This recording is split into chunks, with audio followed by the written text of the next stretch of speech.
तर सर्व मंडळींच्या बरोबर बोलणं झालेलं आहे. म्हणजे आमच्या मंडळींना साधारणपणे विषय माहिती आहे. आपलं पूर्वी बोलणं झाल्याप्रमाणे आमच्याकडे आमचं जे कार्यक्षेत्र आहे बँकेचं अर्थात मायक्रो फायनान्स कंपनीचं जे 200-250 गावाचं कार्यक्षेत्र आहे ते कार्यक्षेत्र धाराशिव जिल्ह्यामध्ये 4 तालुक्यामध्ये सध्या विस्तारलेलं आहे आणि या विस्तारलेल्या कार्यक्षेत्रामध्ये साधारणपणे 5-7 हजार कुटुंबाबरोबर ज्यांचं डेअरी, गोटरी, पोल्ट्री अशा बिझनेसवरती लाईव्हलीहूड निर्माण होतं, अशा लोकांच्या सोबत मायक्रो फायनान्सिंग आम्ही करतो. आता आमच्या बरोबर आपल्या बरोबर जी टीम जॉईन झालेली आहे, ब्रांच मॅनेजर आहेत, ऑपरेशन हेड आहेत, सिनियर मॅनेजर आहेत आणि ज्यांचा साधारणपणे डेअरी, गोटरी, पोल्ट्री या बिझनेस मध्ये एंगेज असलेल्या सर्व लोकांच्या बरोबर, कस्टमर बरोबर नियमित संपर्क. आपल्यासोबत आमच्या सर्व टीमच्या माहितीसाठी सांगतो की सतीश खाडे सर आहेत. नमस्कार. नमस्कार सर. नमस्कार सर. येस. त्याचा इंटरेस्ट घेऊन ते लिखाण करतात. जनकजी आता आपल्या सोबत जॉईन झालेले आहेत. हा जो विषय आहे त्या विषयाच्या बद्दल निश्चितपणे आपल्याला माहिती देतील. तर मला असं वाटतं की एवढी माझ्याकडची प्रस्तावना पुरेशी आहे. सर, यामध्ये आणखीन जी काही गोष्ट जोडायची आहे ती खाडे सरांनी जोडावी असं मी खाडे सरांना विनंती करेन. येस. विश्वनाथजी, खूप खूप धन्यवाद. खूप चांगला योग आपण आज जोडून आणलेला आहे. तुमच्या कार्याबद्दल आम्हाला आदरही आहे आणि वेळोवेळी आपण बोलतही असतो. जनक भाई जे आहे, जनक भाई हे गुजरातहून आपल्याशी बोलतायत आणि त्यांचा स्वतःचा फील्डवरचा अनुभव अनेक वर्षांचा आहे. ते काही वर्ष अमूलला संलग्न होते, तिथे काम करत होते आणि त्यांचा गेले अनेक वर्ष एकच ध्यास आहे की आमची गाय आणि गाय पाळणारे जे शेतकरी आहेत ते सक्षम झाले पाहिजे.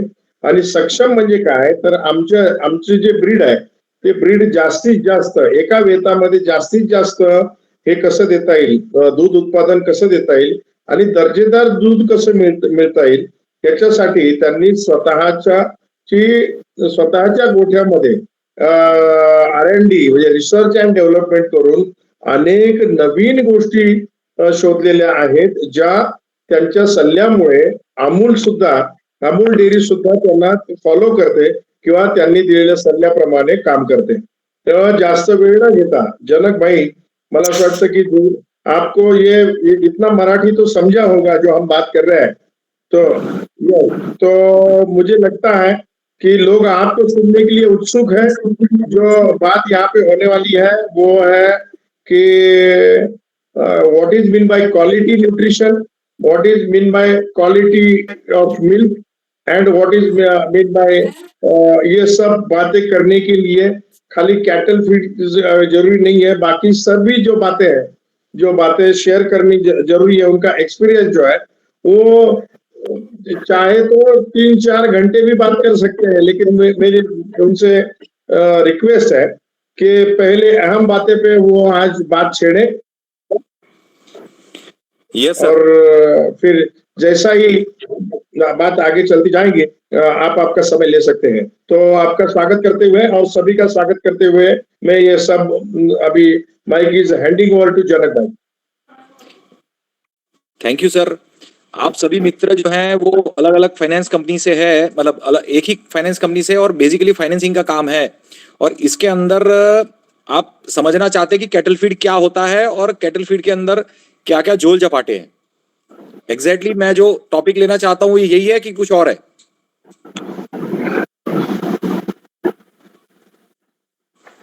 विश्वनाथ जी। हाँ, मुझे लगता है कि कैटल फीड का कंटेंट और क्वालिटी एंड उसमें जो भी एक रिचनेस होता है उसके बारे में तो डेफिनेटली आप इंफॉर्मेशन दे दीजिए। लेकिन हम लोग जैसे कि रुपेश जी के साथ बातचीत हुई थी लास्ट टाइम, तो हम लोग हमारे एरिया में कैटल फीड का ये जो आप जो बताते हैं उस तरह का क्वालिटी प्रोन कैटल फीड हमारे लोगों को किस तरह से हम लोग दे सकते हैं, हमारे कस्टमर के साथ ये एक एज अ बिजनेस करके किस तरह से उसको जोड़ सकते हैं, या ये जो कैटल फीड का एक एज अ बिजनेस करके हमारे कंपनी के साथ उसका एक टाइप किस तरह से हो सकता है। ठीक है, तो मैं भी थोड़ा लेता हूं सर। कैटल फीड जो है वो बहुत बड़ा इंडस्ट्री है।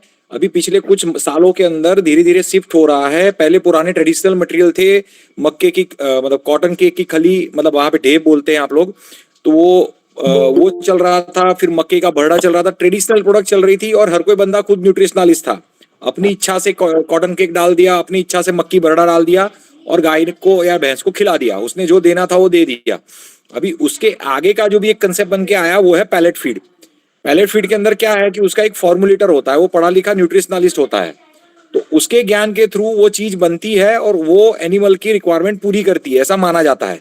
बट हमारे यहाँ कुछ प्रॉब्लम है कि जो मैन्युफैक्चरर है वो एनिमल की रिक्वायरमेंट को ना देख करके खुद की रिक्वायरमेंट को ज्यादा ध्यान में रख रहे हैं। गवर्नमेंट पिछले 6 साल से BIS का मानक कंपलसरी करना चाहती है, बट कंपलसरी करने के लिए उनको सबको फॉलो करना चाहिए और लाइसेंस लेना चाहिए। बट कुछ ऐसे फीड मिलर के एसोसिएशन है जिन्होंने खुद विरोध कर दिया कि भाई हम जो हैं वो ये मानक फॉलो नहीं करेंगे। उन्होंने पूरा एसोसिएशन में मीटिंग बनाया और गवर्नमेंट को बोला कि साहब देखो, आप बोल रहे हैं कि अफ्राटॉक्सिन 50 ppb से कम होना चाहिए, बट वैसा रॉ मटेरियल ही देश में अवेलेबल नहीं है। आप रॉ मटेरियल हमें सप्लाई कर दो। अभी भारत सरकार का काम थोड़ी ना रॉ मटेरियल सप्लाई करना है। आप रॉ मटेरियल परचेज करते हो तो उस टाइम पे आपको लैब करना है, और लैब के अंदर जो पास होता है वो लेना है, जो फेल होता है उसको रिजेक्ट करो, आप 1-2 रुपए ज्यादा दो। बट इनको क्या करना है, वो चेक तो करते ही है कंडीशन से, बट जिसका रिजेक्ट हुआ ना उसका 1-2 रुपया काट के वही माल परचेज कर लेते हैं। तो एक चीज होती है अफ्राटॉक्सिन इन कैटल फीड, गवर्नमेंट के मानक के अंदर BIS में आ गया है, बट ये लोग अफ्राटॉक्सिन वैल्यू जो है वो उसके साथ मैनिपुलेटिंग करते हैं। अफ्राटॉक्सिन वो टॉक्सिन है, और वही टॉक्सिन की वजह से अपना एनिमल बीमार भी होता है और मस्टाइटिस भी होती है, और वो चीज दूध के अंदर पास ऑन होके ह्यूमंस को भी वो डेंजरस है। तो ऐसी कुछ टेक्निकल चीजें हैं जो कैटल फीड के अंदर बड़ी सेंसिटिव है, बट किसके ऊपर भरोसा करा जाए वो बड़ी टेंशन वाली काम है। उसकी वजह से मेरे हिसाब से अभी NDDB ने काम उधर महाराष्ट्र में चालू किया है, गुजरात में तो है, बट महाराष्ट्र में भी वो NDDB शायद काम कर रही है। तो NDDB खुद गवर्नमेंट का कंपनी है और वो ये मानक को फॉलो कर रही है। तो आप यदि डिस्ट्रीब्यूशन वगैरह किसी का देख रहे हैं तो NDDB का देख सकते हैं। दूसरी एक US की कंपनी है कारगिल करके, उसका डिस्ट्रीब्यूशन देख सकते हैं। और तीसरा एक ड्यूह्यूज करके नेदरलैंड का कंपनी है, उसका डिस्ट्रीब्यूशन देख सकते हैं। अभी महाराष्ट्र में शायद कारगिल और ये NDDB दो तो अवेलेबल होगी। ड्यूह्यूज का हरियाणा का है बेसिकली। गुजरात में कुछ सिलेक्टेड जगह पे उसका माल आता है, हर जगह वो अवेलेबल नहीं है।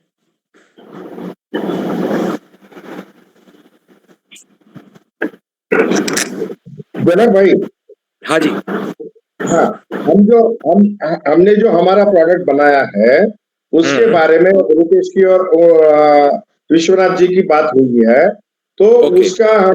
उसका बिजनेस हम कैसा आगे लेके जाए, ये विश्वनाथ जी की अभी जो बहस है वो बिजनेस मॉडल कैसा रहेगा, ये जो सब ब्रांच मैनेजर है उनको समझा दीजिए। Yes sir. अभी क्या हुआ है कि ये हुआ कैटल फीड का। अभी कैटल फीड के अलावा एनिमल के अंदर कुछ डिजीज आते हैं। एक होता है मस्टाइटिस, दूसरा होता है ROP मतलब जर न गिरना, तीसरा होता है किटोसिस, कीटोन बॉडी मतलब फैट जो है वो एनर्जी में कन्वर्जन न होना, चौथा आता है क्या हाइपोकैल्शियमिया। तो ये कुछ प्रॉब्लम है जिसको हम प्रिवेंशन कर सकते हैं। ये सारी डिजीज जो है वो कम से कम 300 लीटर से 2500 लीटर तक की पर लैक्टेशन लॉस दे सकती है। फार्मर को। तो इंडिया में क्या चल रहा है कि ह्यूमन में भी यही प्रैक्टिस चल रही है कि भाई डिजीज हो उसके बाद उसकी ट्रीटमेंट करी जाए।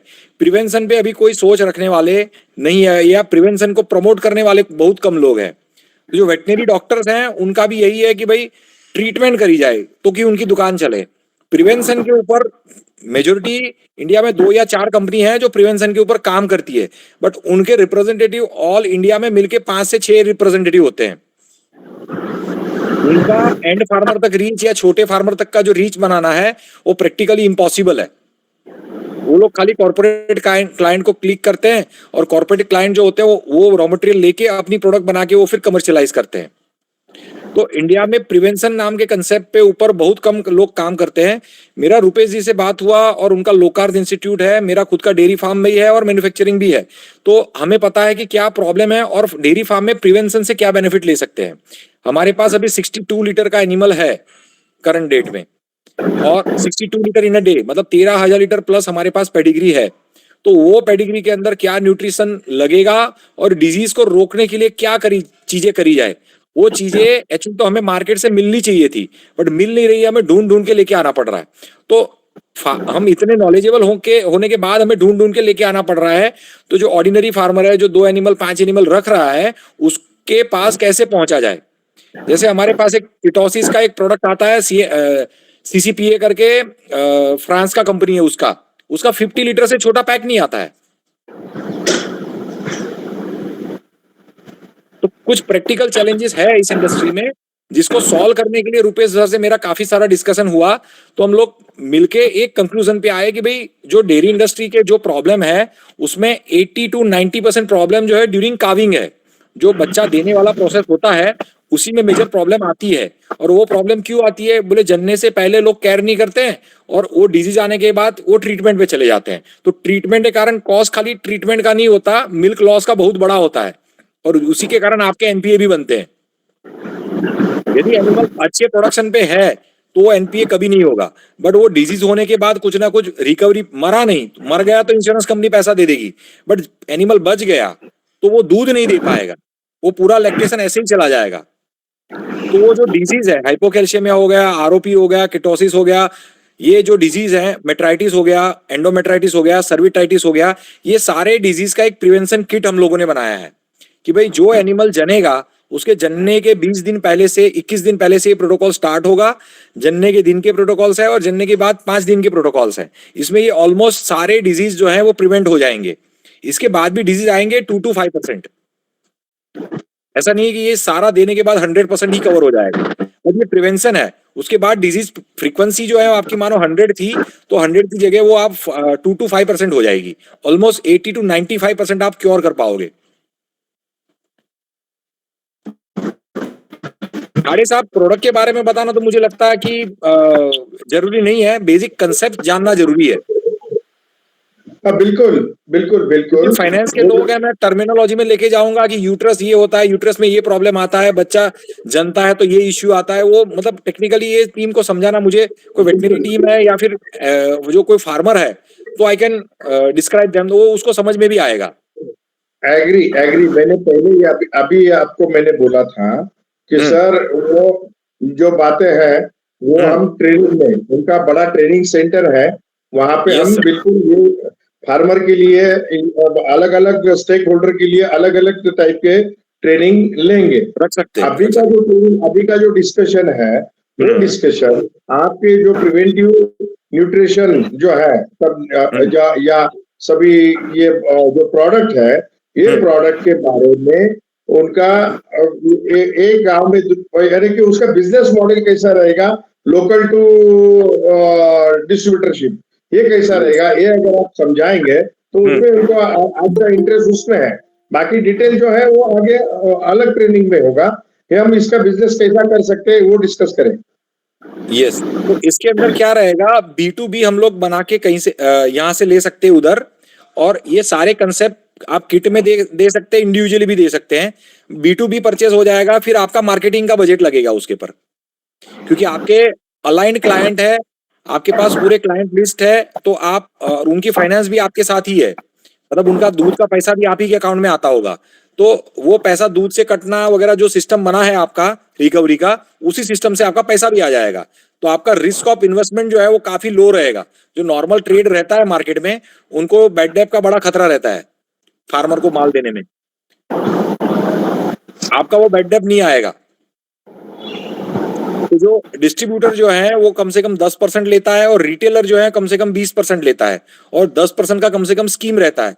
तो कुल मिला के 40% की मार्जिन है और 15% की कम से कम मार्जिन मार्केटिंग की लगती है। ये सारे खर्चे आपके एमआरपी से वेव हो सकते हैं। ऑलमोस्ट एमआरपी से 55% मार्जिन आपको अवेलेबल हो सकता है। आप कितना डिस्काउंटेड रेट से आप फार्मर को देना चाहते हैं वो आप डिसाइड करें।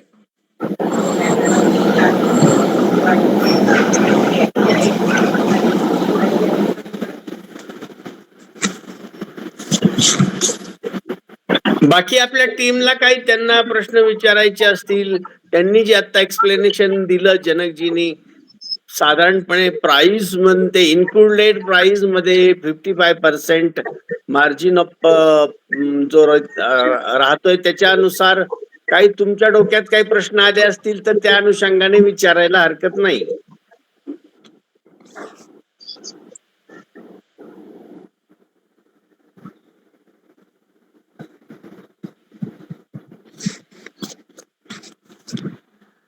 दळवींना याच्यामध्ये अनुभव आहे. डेअरीचं काम ते करत होते, त्यांच्याकडे स्वतःची डेअरी होती. तर त्याबद्दल काही तुमचा अनुभव असेल तर त्यांना जरा विचारा. अभी इसमें से कोई फार्मर है सर? नहीं, जिन्होंने डेयरी चलाई खुद की तो वो है. ओके तो उनको काफी अनुभव है. और फार्मर भी, वैसे तो ये सारे हमारे लोग जो है वो फार्मर ही है. तो ऐसा नहीं है कि डायरेक्टली अननोन, मतलब किसानियत से अननोन है, ऐसा कोई तो नहीं सर, है. हर एक एग्रीकल्चरिस्ट जो है. फार्मा कंपनी है बेसिकली कोई भी प्रोडक्ट बनाती है वो 3x पे बेचती है। उसका 1 रुपए का बना हुआ चीज वो 3 रुपए में बेचती है। हमारा बना हुआ चीज मानो हमने 40 रुपीज में बनाया, 5 रुपए मार्जिन लगा के 45 में आपको दे दिया, तो 55% आपके पास रहेगा उसके अंदर। तो आपके पास 3x करने जाएंगे तो फार्मा बेचती है 120 130 पे। आप उसमें भी 100 करोगे तो भी आप मार्केट से तो कम से कम में ही जाओगे।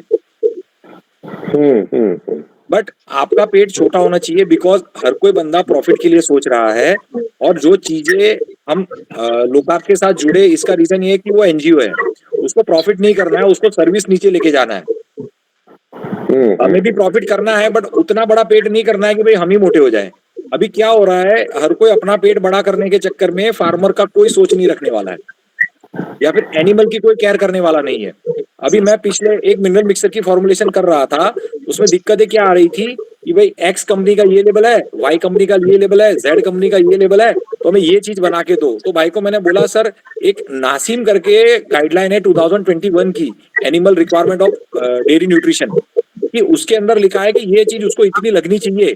आप अभी इसमें कॉम्प्रोमाइज कराओगे तो इनफर्टिलिटी में कन्वर्ट होना ही होना है। तो आप ऐसी चीज क्यों बनाना चाहते हो? फिर भाई को समझ में आया कि यार चीजें की जरूरत क्या है।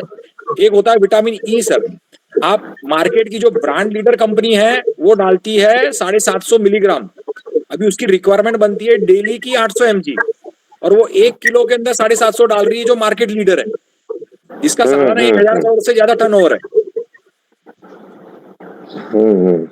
मतलब राजा ही ऐसा करेगा तो फिर प्रजा, बाकी के लोग तो लेबल कॉपी पेस्ट करने वाले हैं। करेक्ट। जो मार्केट लीडर कंपनी है उसी का लेबल कॉपी करेंगे और मार्केट में प्रोडक्ट बेचेंगे वो लोग। अब डालेंगे नहीं डालेंगे वो तो सेकेंडरी है, बट जो मार्केट लीडर है वही वो पैरामीटर्स पे सेट नहीं हो रहा है, तो वो एनिमल इनफर्टाइल होना ही होना है, कुछ भी कर लो। तो फर्स्ट सेकंड थर्ड लैक्टेशन में अपने नेचुरल इम्यूनिटी पावर या नेचुरल सिस्टम से वो प्रेग्नेंट हो गया तो हो गया, थर्ड फोर्थ लैक्टेशन में वो मतलब रिप्रोडक्टिव सिस्टम पे प्रॉब्लम लाएगा ही लाएगा। आप मार्केट में जाएंगे तो सबसे ज्यादा प्रॉब्लम जो है वो ब्रीडिंग की है। हर 2 साल में 1 साल बच्चा मिल रहा है, मतलब टाइमली जो कंसेप्शन होनी चाहिए वो हो ही नहीं पाती है। तो रीजन जो है वो छोटे हैं सर। जैसे आपकी गाड़ी जो है वो 100 के ऊपर नहीं जा रही, रीजन क्या है? बोले आपकी गाड़ी का अलाइनमेंट ठीक नहीं है। इंजन सही है, पेट्रोल सही है, इंजन का सर्विस भी सही है, बट गाड़ी का अलाइनमेंट नहीं है, उतनी ही प्रॉब्लम है। Correct correct correct. तो थोड़ी थोड़ी चीजें हम यदि करेक्ट करते हैं ना तो बहुत अच्छा परफॉर्मेंस मिलता है। हम लोगों ने इधर पूरे ट्रायल करके देखे हैं, खुद का फार्म इसी वजह से डाला कि भाई मार्केट के अंदर जो चीजें चल रही है उससे आगे क्या हो सकता है, और दुनिया जो है वो कहाँ की कहाँ पहुंच गई। अभी दुनिया में 140 लीटर का गाय जिंदा है और हम लोग अभी 20 लीटर 25 लीटर पे मारे जा रहे हैं। हम्म। हम नहीं चाहते कि भी चलो 140 लीटर का गाय आज का आज बन जाएगा, वो टाइम लगेगा, बट सर 25 लीटर से हम 50 लीटर 45 लीटर 55 लीटर तो पहुंचे।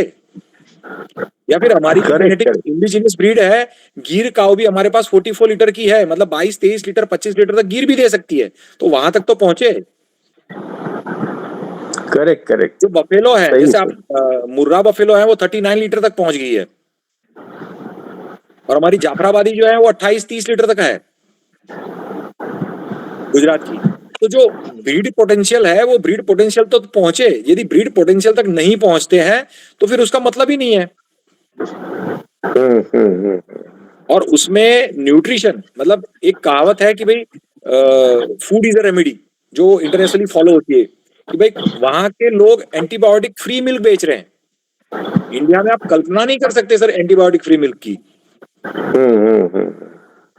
या तो फिर आप इंडिविजुअली फार्मर से ले लो, वो एंटीबायोटिक फ्री हो सकता है, वो फार्मर को ही पता है फिर भी कि एंटीबायोटिक फ्री है कि नहीं है।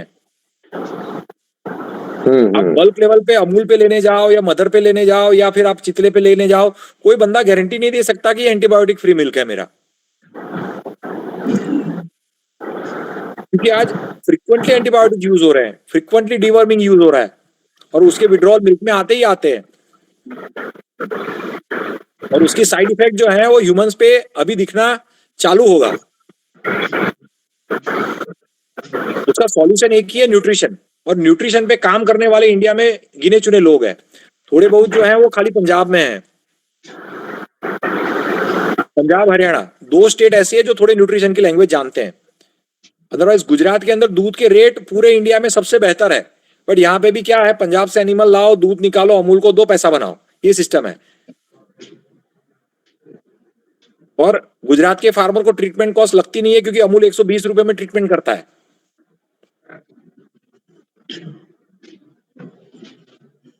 तो यहाँ के फार्मरों को स्पून फीडिंग करके एडवांसमेंट ना किया जाए, उस लेवल पे मेंटालिटी सेटल कर दिया गया है।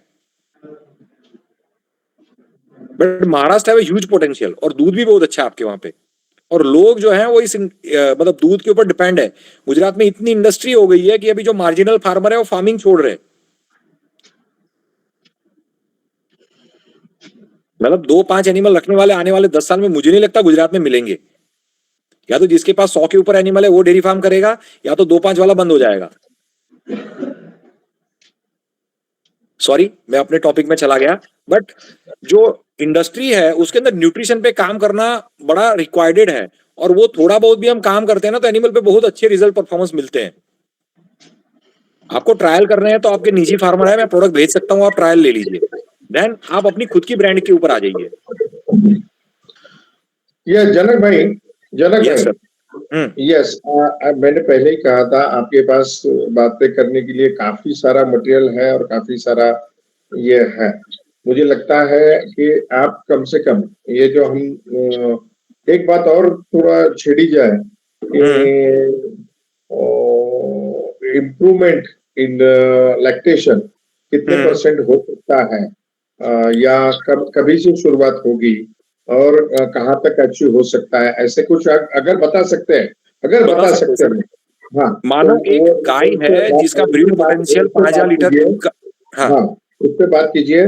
और मुझे लगता है थोड़ा समय दे दो लोगों को सोचने के लिए, उनका एक आप 2-4 मिनट ठहरते हैं, उनके लिए कोई अगर सवाल है बिजनेस के बारे में कि इनिशियल इन्वेस्टमेंट कितना करना पड़ेगा, या पहला आप माल भेजेंगे तो कितना भेजेंगे, क्या मिनिमम कितना लेना पड़ेगा, तो फिर आपको फील्ड रिजल्ट के लिए उसके लिए वो बेहतर रहेगा, इसके बारे में बात कीजिए कि हम 5 जानवर पे काम कीजिए, 50 जानवर पे काम कीजिए, 500 जानवर पे। ये जो बात है, ये बात अगर हो जाए तो उनको भी थोड़ा आइडिया आ जाएगा कि इन्वेस्टमेंट कैसा करना है, या कितना माल मंगवाना है या किस पे हम ट्रायल लेंगे, ट्रायल के लिए कौन से फार्मर चुनेंगे या यस। गोपालक चुनेंगे। मुझे लगता है आप ये प्रोसीजर कैसा रहेगी, क्योंकि आपने तो प्रूव कर लिया है लेकिन आपका प्रोडक्ट उनके लिए प्रूव होना जरूरी है। तो उसके यस सर। बारे में आप क्या स्ट्रेटेजी के सुझाव देंगे या you will ask about that one, वो भी अगर उस पे वो बातें थोड़ा लाइट एनलाइट कीजिए लोगों को। Yes sir. मैं एक एग्जांपल देता हूं कि भाई आपके पास एक गाय है जिसकी पोटेंशियल है 5,000 लीटर देने की, और उसको यदि आपको किटोसिस हुआ है तो वो आपको 4,600 लीटर दूध देगी, 400 लीटर दूध कम देगी एक लैक्टेशन में। उसको जनने के बाद उसको किटोसिस हो गया तो वो सॉरी हाइपोकैल्शियमिया हो गया तो वो कम से कम 1,200 लीटर दूध कम देगी, वो आपको 3800 से 3600 लीटर दूध देगी। और उसको आरओपी का प्रॉब्लम आया, उसकी जर नहीं गिरी तो 2700 से 3,000 लीटर दूध देगी, मतलब वो 2,000 लीटर दूध जो है वो आपका गायब हो जाएगा।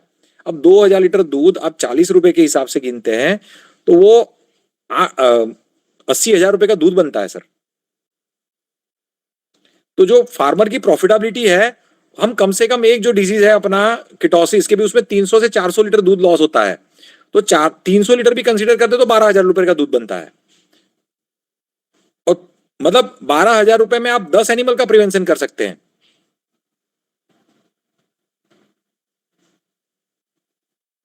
तो प्रोडक्ट्स जो हैं वो आप एक काम करें, जो अभी तो कम एनिमल प्रेग्नेंट रहेंगे तो आप 100 एनिमल ऐसे सिलेक्ट करें जो आने वाले 3 महीने या 6 महीने में जनने वाले हैं, जो कंफर्म प्रेग्नेंट है, वो आने वाले सितंबर या अगस्त में जनने वाले हैं। तो उसको हम लोग ट्रायल कर सकते हैं 7 और मतलब अगस्त और सितंबर के अंदर हम जो सिलेक्टेड एनिमल है उसको किट देंगे, 100 200 500 एनिमल आप सिलेक्ट करें, और उसकी काविंग नॉर्मल रहती है और दूध पे कितना जाता है। Normally first second and third lactation animal milk yield बढ़ाता है, और फोर्थ लैक्टेशन के बाद वो कम होता है, ये तो स्टेगनेंट होता है, फिफ्थ ऑनवर्ड वो डाउन होता है। ये नेचुरल फेरामेनन्स है। अभी आपने जो एनिमल सिलेक्ट करे वो कितने बियात के हैं, वो थर्ड बियात के हैं, तो फोर्थ बियात में दूध बढ़ा तो प्रोडक्ट ने काम किया, फिफ्थ लैक्टेशन के अंदर दूध बढ़ा तो वो मतलब प्रीवियस से उसका दूध बढ़ा है तो मतलब प्रोडक्ट ने काम किया है। ये आप सीधे प्रूव कर सकते हैं। उसके मैं टेस्टिंग पैरामीटर सारे डाल दूंगा कि भाई एनिमल कौन सा सिलेक्ट करना है, बोले 6 से 7 महीने का प्रेग्नेंट एनिमल सिलेक्ट करना है। फिर उसके अंदर कैसे देना है, तो बोले ये चीज ये दे पे देनी है, पूरा लिखित में दे देंगे। और उसके अंदर क्या ऑब्जर्व करना है वो भी अंदर लिख के देंगे। तो ट्रायल करना है तो आप कुछ एनिमल सिलेक्ट करिए, उसके ऊपर पूरा ट्रायल डाल देते हैं, 100 animal 200 animal. Yes sir we can do this. अगर सिलेक्ट करना है तो we can go with 5 animals first of all. Yes 5 और एनिमल से फिर कर सकते हो, तो मैं कल का कल आपको स्टॉक ट्रांसफर कर सकता हूँ, और 5 एनिमल जनने राइट वाले तो आपको इस सीजन में भी मिल जाएंगे। Right right.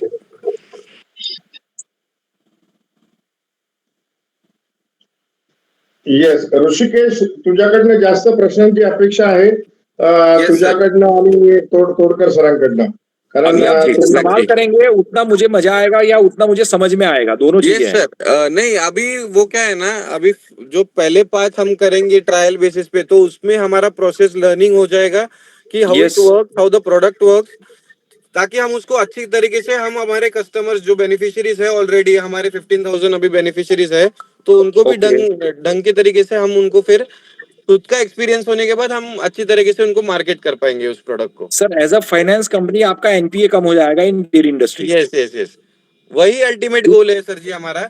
मतलब हम्म। बेनिफिशियरीज को और ज्यादा बेनिफिट्स मिले ताकि उनका एक इनकम सोर्स बढ़ना चाहिए, यस। जिससे उनका जो ईएमआई है हमारा वो इजी हो जाए उनके लिए। यस। यस क्योंकि कुछ ऐसे डिजीज हैं जो सारा प्रॉफिट ले जाएंगे फार्मर के पास से, तो फिर वो आपको रीपेमेंट कैसे करेगा। Right right. इससे अगर आपके प्रोडक्ट से हम कस्टम बेनिफिशियरीज की इनकम किसी सोर्स से बढ़ा पाए उनकी मिल्क क्वालिटी के हिसाब से, तो then it would be very great sir. Sir milk quality भी इंप्रूव होगी, अडर हेल्थ भी इंप्रूव होगी, मतलब डिजीज भी प्रिवेंट होंगे और मिल्क यील्ड बढ़ेगी। Right right. मतलब उसका मानो आपने खाली 300 से 400 लीटर दूध बढ़ाया, 400 लीटर दूध जो होता है कम से कम 16,000 रुपए का दूध बनता है सर। आप एक एनिमल का ईएमआई कितना लगाते हैं सर, और फाइनेंस कितना करते हैं। हेलो 40,000 रुपए, मॅनेजर मंडळी बोला ना, 40,000 रुपए, 40,000 की फाइनेंस होती है और ईएमआई कितना रहता है सर? 2100 रुपए। 2100 रुपए। अभी 1600 रुपए तो खाली इसमें कवर हो गए।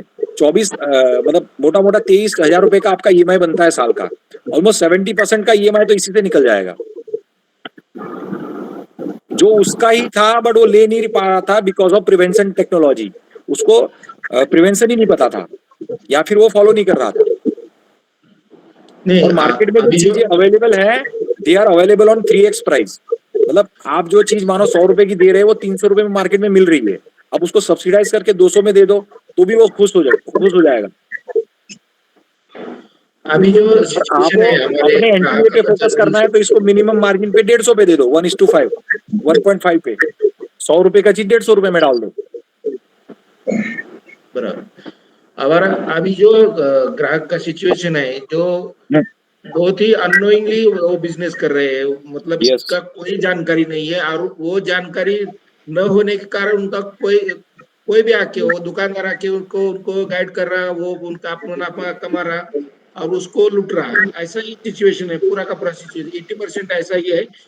20% ऐसे लोग ही थोड़ा थोड़ा जानकारी लेके अभी कुछ कर रहे हैं। Yes sir. लेकिन हमें जो एक अपना एक अपॉर्चुनिटी दिख रहा है, वो 80% का है, जो हमारे पास ऑलरेडी कस्टमर है। हमारे पास 10 साल 20 साल से हम लोग उनके साथ जुड़े हुए हैं। Yes, लेकिन sir. हम लोग क्या कर सकते हैं, अभी तो किया है, उनके साथ फाइनेंस किया है, या कुछ सरकारी स्कीम उनको दे दी है, ऐसा कुछ सामाजिक काम किया है उनके साथ। सर लेकिन उसके ये जो साथ काम है हमें किया नहीं है अभी तक। उसके साथ जो है, मैं आपको उस लोगों को जो प्रैक्टिकल चैलेंज आती है और प्रैक्टिकल चैलेंज को कैसे ओवरकम करना और प्रैक्टिकल चैलेंज को कैसे आने से पहले डायग्नोज करना, वो सिखा दूंगा। जैसे एक होता है पीएच स्ट्रिप। आप जो साइंस के स्टूडेंट है उन सबको पता है पीएच स्ट्रिप क्या होता है। जनने से पहले गाय के यूरिन का पीएच चेक करना है। यदि वो अल्कलाइन है तो आपका काविंग एबनॉर्मल रहने वाला है। मतलब जनने से 1 महीना पहले गाय आपको बोलती है कि मैं बच्चा देने के बाद प्रॉब्लम करूंगी, मैं बच्चा देने के बाद प्रॉब्लम करूंगी। एक पीएच स्ट्रिप से उसको पता चल जाता है। फिर उसका पीएच जो है वो एसिडिक कैसे करना, उसके लिए प्रोडक्ट आते हैं। तो मुझे क्या लगता है जनक भाई, और तो एक फार्मर को टूल्स मिल जाएगा और फार्मर खुद जजमेंट कर पाएगा, वो खुद ही डॉक्टर बन जाएगा। ट्रीटमेंट उसको नहीं करनी है, प्रिवेंशन सारी सिखा देंगे उसको, और प्रिवेंशन के मेजरिंग टूल्स भी दे देंगे। जनक भाई, यस सर। और विश्वनाथ जी, ऋषिकेश, मला असं वाटतं कि जो आप कह रहे हैं ऋषि, आप जो कह रहे हैं कि अगस्त सितंबर में जो जनने वाली गाय है उसके लिए ट्रीटमेंट शुरू करेंगे, तो फिर वो जनेगी, उसके बाद वो उसका लैक्टेशन होगा, फिर उसका 8 महीने के बाद आपको पता चलेगा उसका टोटल लैक्टेशन आज जनक भाई जैसा कह रहे हैं उस हिसाब से होगा। तो सुनो नहीं सर, मैं रोकता हूं आपको। Let me complete. मुझे मेरा जो अंडरस्टैंडिंग है, तो मुझे लगता है कि वो हमको पता चलने के लिए 1.5 साल लगेगा आज से। तो उसके पहले मुझे ऐसा लगता है कि अगर ये जो ट्रेनिंग या अवेयरनेस सेशन जो है वो अगर आपके ट्रेनिंग सेंटर में आप अरेंज करेंगे, तो जनक भाई और उनके जो सहयोगी हैं वो आके आपको वहां पे ट्रेनिंग देंगे। जो अभी एक एग्जांपल उन्होंने बताया कि यूरिन का पीएच चेक करने के बाद ही हमको पता चलता है कि पेट में होने वाला जो बच्चा है या at the time of delivery of that cow it is making problem and after delivery it will be going to a problematic। तो ये एक ही बात ऐसी उन्होंने बताई है, लेकिन ऐसे बहुत सारी बातें हैं जो उनके एक्सपीरियंस और नॉलेज के मुताबिक वो आप लोगों से शेयर हो सकते हैं, और वो आगे चल के हमको ये नॉलेज का इस्तेमाल और ये प्रोडक्ट का इस्तेमाल कैसा करना है उसके बारे में हम जितना ज्यादा अवेयर हो जाएंगे और जितना जल्दी अवेयर हो जाएंगे उसमें सबका फायदा है। फायदा means not means of money, जो हम जिसके लिए हम ये सब लोग आप लोग काम कर रहे हैं, हम लोग काम कर रहे हैं, उसका कुछ तो मतलब हासिल होगा। इसलिए मेरी आपसे सबसे रिक्वेस्ट है कि ये जो अवेयरनेस प्रोग्राम है आप जितना जल्दी रख सकेंगे तो उतना ये बात और जल्दी आगे जाएगी। खाड़े साहब, आपका थोड़ा कंसेप्ट में करेक्शन करता हूं। आपने बोला कि अभी 8वें महीने में प्रेग्नेंट होगी और 1-1.5 साल नहीं लगेगा। जो 8 महीने की 7 महीने की प्रेग्नेंट है, 9 महीने के बाद बच्चा देती है, तो 1 से 2 महीने में प्रोडक्ट का पूरा परफॉर्मेंस उनको पता चल जाएगा। मानो अभी की डेट में उनके पास 5वें महीने में जनने वाली गाय है, ऐसी 5 गाय आप सिलेक्ट कर लो, तो 6ठे महीने में पूरा रिजल्ट के साथ आपके पास क्लैरिटी होगा। 2 महीना लगेगा। Okay okay okay. तो उतना टाइम वेट करने की भी जरूरत नहीं है, प्रोडक्ट का भी रिजल्ट दे सकते हैं और ट्रेनिंग अरेंज करते हैं तो बहुत बेहतरीन होगा। बिकॉज की काविंग प्रोटोकॉल क्या होता है वो सीखना जरूरी है। प्रोडक्ट तो सेकेंडरी हो जाता है, प्रोडक्ट तो सेकेंडरी सपोर्ट हो जाता है। मेन तो फार्मर को चीजें आइडेंटिफाई करनी आनी चाहिए कि मेरी गाय है उसमें ये हो रहा है तो ये प्रॉब्लम है, ये हो रहा है तो ये प्रॉब्लम है, और ये राइट। चीज सीवियर है तो मेरे को डॉक्टर को बुलाने का है, ये चीज सीवियर नहीं है, इसको ये चीज से मैं रिकवर कर सकता हूँ। Okay okay okay. Now Todkar ji please conclude.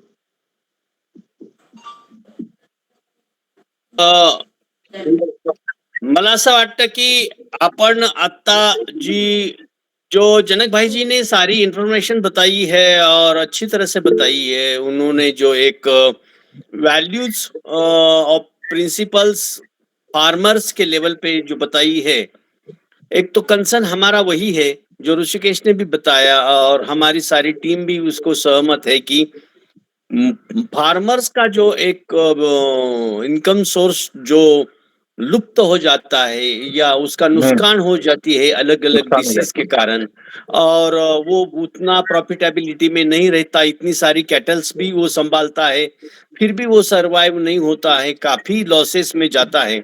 तो ये जो एक वैल्यूज की बातें हैं और ये डेयरी के बिजनेस में जो बहुत ही महत्वपूर्ण मुद्दा है, मुझे लगता है कि फार्मर के साथ जनक भाई का एक इंटरेक्शन विथ फार्मर हम लोग रख सकते हैं, क्योंकि ये सारी बातें जो अभी उन्होंने बताई वो अवेयरनेस की बातें बताई, जिस पर जागृति निर्माण करने की बात है, लोगों के मन में ये बात ढालने की बात है, उनको उनके मन में वो ये सारे मुद्दे, जैसे कुछ सवाल भी होंगे जो डेयरी कैटल संभालने वाले लोग हैं, फार्मर्स है, कई सारे मुद्दे होंगे उनके मन में। प्रत्यक्ष रूप में जब अगर ये हम लोग एक प्रोग्राम करते हैं तो सारे मुद्दों को एक अहम प्रक्रिया पे ले आ सकते हैं, आगे हाउ टू प्रोसीड अहेड, इसके लेवल पे भी काफी चर्चा हो सकती है। तो मैं जनक भाई को इनवाइट करूंगा कि वो हमारे फील्ड में आए। नियर अबाउट एक कम से कम 100-150 फार्मर्स को हम लोग बुलाएंगे जो खास बिल्कुल करके दूध का व्यवसाय करते हैं कई सालों से। हमारे यहाँ जो गाय हैं वो जर्सी गाय का प्रमाण ज्यादा है, बहुत और अच्छा जो है। आपने बोला वो सही है कि ज्यादा से ज्यादा लोग जैसे कि बाकी कैटल फीड प्रोवाइडर है वो फार्मर को एक्सप्लॉइट करते हैं, और अभी ऐसा है कि फार्मर भी कैटल को एक्सप्लॉइट करते हैं, क्योंकि उसको वो चाहिए कि ज्यादा से ज्यादा वो दूध कैसे दे, दूध दे दे बस। बाकी उसका ज्यादा ध्यान नहीं रहता है। तो क्या लॉस होता है अक्सर इसी मानसिकता से, ये सारी चीजें फार्मर के साथ बात करना बहुत आवश्यक है। हम लोग यस सर। फार्मर में एक्चुअली हम लोग जनक भाई केवल बिजनेस या माइक्रो फाइनेंसर नहीं है, हम लोग सोशल ऑर्गेनाइजर है। हम बिल्कुल लोगों सर। ने अपना एक फार्मर्स का संगठन चलाते हैं, लोगों के हित के लिए काम करते हैं, लोगों के हक के लिए जब काम करते हैं तो ये सारी लोगों का लाइवलीहुड उपजीविका सक्षम करने का मुद्दा था। कई सारे लोग हमारे यहाँ आके माइक्रो फाइनेंसिंग साहूकारी कर रहे थे, तब हम लोगों को ऐसा लगा कि बाहर के लोग अगर यहाँ आके हमारे लोगों को एक्सप्लॉइट कर रहे हैं तो हम लोगों ने अपना पर्याय निकाला, अल्टरनेटिव निकाला, और हम लोग community oriented financing, supportive financing करते हैं। उद्देश्य यही है कि लोगों का, फार्मर का लाइवलीहुड प्रमोट हो जाए। और हमारे यहाँ जो लाइवलीहुड का मेजर एक संसाधन है, मेजर साधन है, सोर्स है, वो डेयरी है। तो डेयरी के लेवल पे लोगों की भी काफी रुचि है, मेरी रुचि है, हमारी संगठन की रुचि है। प्रॉफिट कमाने के लिए रुचि नहीं है। हम लोग उनका जो सपोर्ट कर रहे हैं, उस पैसे का इजीली उन्होंने रियम्बर्समेंट करना चाहिए, इसीलिए उनका उत्पन्न बढ़ना चाहिए। ये हमारी टैगलाइन है। मुझे लगता है आपके मन में भी बहुत सारी इसी तरह की एक फार्मर के कल्याण की बात है। तो मुझे लगता है कि हम लोग डेफिनेटली हमारा उद्देश्य एक है, सोमोटो एक है, और इसी के कारण कुछ एक इस तरह से एक अपना प्रोग्राम कलेक्टिव थॉट प्रोसेस आगे लेके जा सकते हैं। सतीश जी और हम लोग जैसे है कि हम लोग सोशल मोटिवेटेड लोग हैं और सोशल सामाजिक हित के लिए काम करना चाहते हैं। तो मेरा ये प्रस्ताव रहेगा कि आपका जब एक कन्वीनियंट टाइम आप निकाल के हमारे यहाँ आइए, हम लोग काफी इस पर एक डीपली मंथन करेंगे बिल्कुल और डेफिनेटली ये सारी बातों को आगे लेके जा सकते हैं।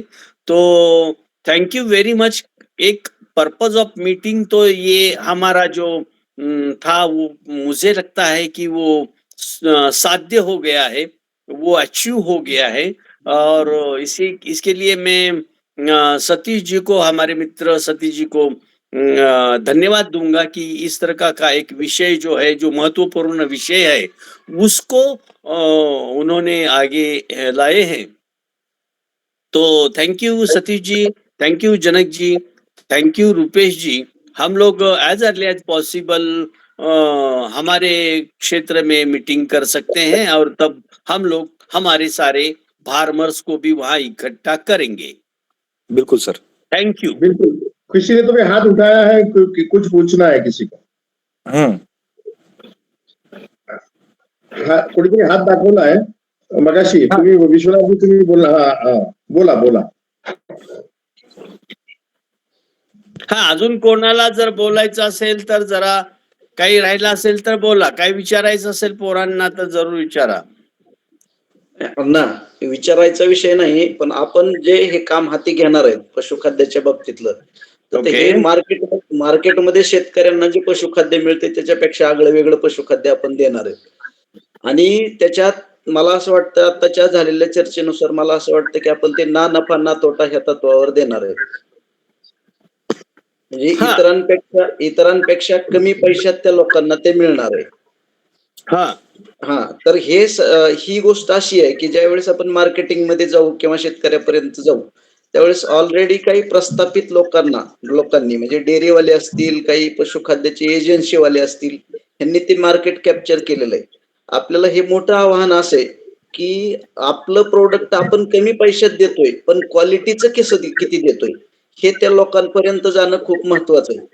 आणि त्याच्यासाठी पहिल्यांदा आपला जो पूर्ण स्टाफ आहे या फील्डमध्ये काम करणारा, तो पूर्ण स्टाफ या प्रोडक्टच्या बाबतीत पूर्णपणे सज्ञान झाला पाहिजे. आपले कुठले प्रोडक्ट आहेत, किती प्रोडक्ट आहेत, गाभणपणातले कुठले आहेत, वासरांचे कुठले आहेत, कालवडीचे कुठले आहेत आणि दुधावरचे असणारे कुठले आहेत, हे सगळे प्रोडक्ट आपल्या लोकांना ते पूर्णपणे माहीत झाले पाहिजेत कंपनीकडून.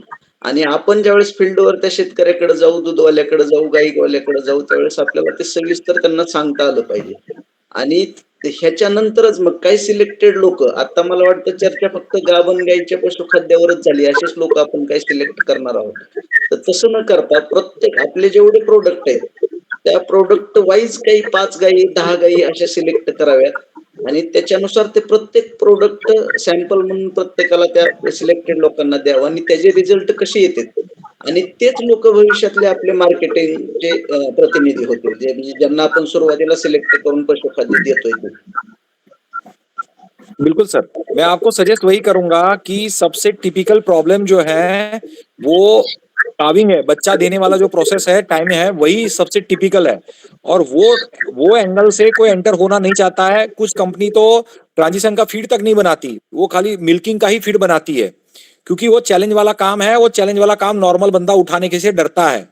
हम लोग एंटर ही वहीं से होंगे। तो वो लेवल हमने संभाल लिया तो फिर अपने आप फार्मर अपने पर डिपेंड होगा। वो अपने को पूछेगा कि साहब आपने जो दिया था उससे मेरा अच्छा हुआ, अभी और आगे क्या करूं। वो शिष्य बनेगा पहले तो। जब मतलब जो उसकी प्रॉब्लम है, उसकी प्रॉब्लम आप सॉल्व करेंगे तब जाके वो अपना शिष्य बनेगा। तब आपको मार्केट की कंपटीशन नहीं आएगी। बाकी तो फिर वो एप्पल टू एप्पल कंपैरिजन करता रहेगा कि साहब इसमें ये है, इसमें ये, इसमें ये है, इसमें आप में क्या है। तो Yes. आप जो है वो पूरी प्लेट एक साथ मत खाना चालू करें। उसका एक कोने से लीजिए। एक जो कोई करना नहीं चाहता या जो जिसमें सबकी फटती है, उस लेवल पे हम स्टार्ट करेंगे। जो सबसे typical part of the dairy industry है, उससे हम स्टार्ट करेंगे और उससे उससे क्लियर करके आगे बढ़ेंगे। तो फार्मर की कॉन्फिडेंस भी जो है अपने पर ज्यादा आएगी कि भाई ये बैंक नहीं है, ये न्यूट्रिशन भी जानते हैं, इन्होंने न्यूट्रिशन के बंदे हायर करे हुए हैं और ये जो चीज दे रहे हैं उससे हमें ये बेनिफिट मिल रहा है। और माउथ टू माउथ पब्लिसिटी होगा तो आपका मार्केटिंग खर्चा भी नहीं लगेगा।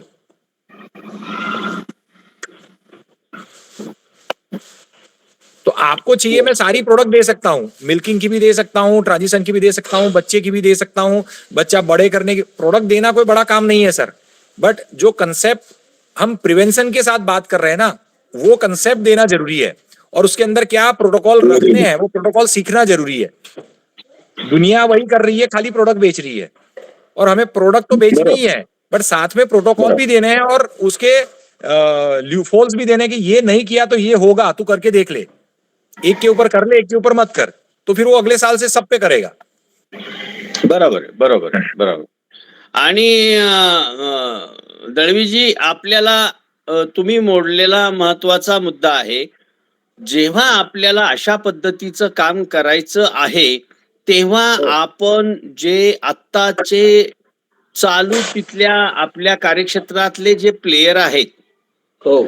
जे पशुखाद्याचा व्यवसाय करतात, मला असं वाटतं ते पण काय आपले दुश्मन नाहीये. त्यांनाही जोडून घेऊ ना. आपण आपला कन्सर्न काय आहे? आपला कन्सर्न व्यवसाय उभा करण्याचा नसून आपल्याला आपल्या शेतकऱ्यांना चांगल्या प्रतीचं खाद्य देणं, त्यांच्या जनावरांना चांगल्या प्रतीचं खाद्य त्यांच्यापर्यंत पोहोचवणं, हा एक आपला अत्यंत महत्वाचा मुद्दा आहे.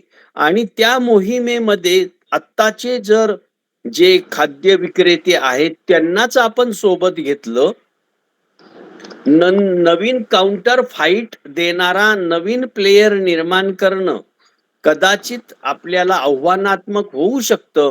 परंतु सध्याची गावाच्या लेवलवरची जी आपली माणसं आहेत, जी पशुखाद्याचा व्यवसाय करतात, त्यांना आत्ताचे जनकभाईंचा मुद्दा आहे किंवा जो उद्देश आहे तो जर आपण त्यांना समजावून सांगितला, तर कदाचित त्यांना आपली ही गोष्ट पटेल आणि निश्चितपणे तेच आपल्या या प्रक्रियेमध्ये सहभागी होतील. प्रॉफिटेबिलिटीची पण गोष्ट जी आहे ती पण त्याच्यामध्ये व्यवस्थितपणे बसवता येईल. आणि आत्ता जी मंडळी आहेत या व्यवसायामध्ये त्यांनाच सोबत घेतलं तर कदाचित आपल्या फार्मर पर्यंत पोहोचायलाही चांगल्या प्रकारे आपल्याला त्या स्ट्रॅटेजीची उपयुक्तता किंवा त्या स्ट्रॅटेजीचा फायदा होईल. हो, बरोबर.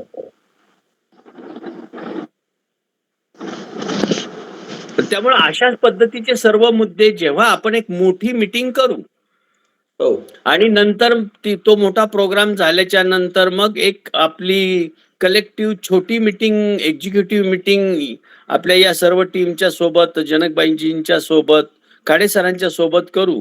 त्यावेळेस आपल्याला आपली स्ट्रॅटेजी ठरवता येईल की आपण आपल्या कार्यक्षेत्रामध्ये ही सगळी डिस्ट्रीब्युशन सिस्टम कशी एस्टॅब्लिश करायची, कोणाला बरोबर घ्यायचं, कसं बरोबर घ्यायचं, काय करायचं, याच्याबद्दलचा स्ट्रॅटेजिकल प्लॅन हा आपल्याला नंतर नक्की ठरवता येईल.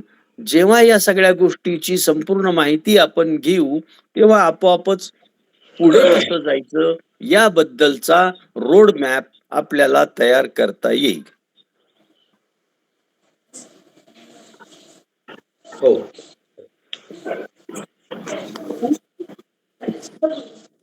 एक मला असं वाटतं फक्त जेव्हा आपण आता एक मंथ एंडला 26, 27, 28 जेव्हा आपण कार्यक्रम करतोय तेव्हा मोठ्या संख्येने आपल्याकडे शेतकरी बांधव पण येणार आहेत. तर मला असं वाटतं तिथे आपण ह्या गोष्टीचे सॉफ्ट लॉन्च पण आपण करू शकतो जर आपल्याला तोपर्यंत रेडी ठेवता आलं काही तर हो त्याचे इन्फॉर्मेशन. जनक भाई, सतीश सर, हम लोग अभी जागतिक महिला दिन का औचित्य है इस मार्च महीने में, तो हम लोग 27, 28 और 30 तारीख को हमारे सारे बेनिफिशियरीज का महिला मेळावा कर रहे हैं. नियर अबाउट हम लोग टोटल 4 मेळावे कर रहे हैं. तो इसमें 3 मेलावे कर रहे हैं, तो इसमें नियर अबाउट 2000